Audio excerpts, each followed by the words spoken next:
Tired of choppy gameplay and outdated graphics? Let's get those Nvidia drivers updated to unlock all the latest performance boosts and graphical eye candy. First, find the Nvidia Geforce Experience application icon. Then open it. Once the application is open, click on the Drivers tab located near the top of the window. This is where the magic happens. You'll see a big, inviting check for updates button waiting for you. Now, click that button. The application will begin scanning your system for the most current driver. Give it a moment to search your system.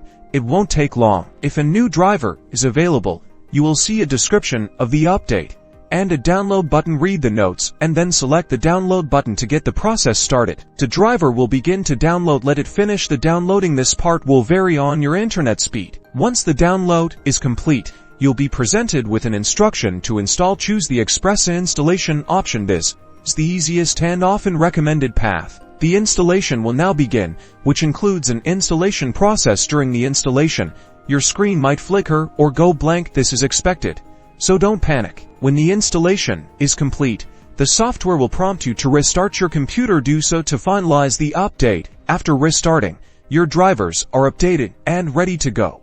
You're all set to enjoy enhanced performance and the latest improvements.